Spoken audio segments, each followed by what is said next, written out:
در ناحیه به نام میر سعید علی حمدانی با مقصد بهتر نمودن شرایط مادی و اجتماعی عائله‌های نیازمند تدبیرهای ضروری راه اندازی می‌گردند.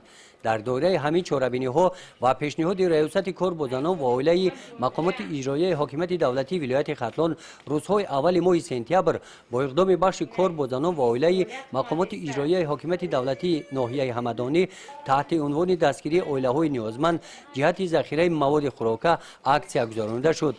با این چاره‌بینی شخصان سخاوتمند هم جلب گردیده با عائله‌های نیازمند موادهای خوراکواری و موادهای پیشگیری کننده بیماری‌های سرایتی داده شدند. امید داریم همین جناب عالی حکومتمون جماعتمون که همین مثال دستگیری میکنن مثال اینا خیلی در عائله کمیزاتیم رحمت کلان سلامت باشه.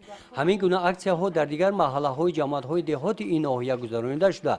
طبق نقشه بخش کار با زنان و عائله تعمیر منزل های استقامتی عائله های نیازمندان در نظر داشته شده است.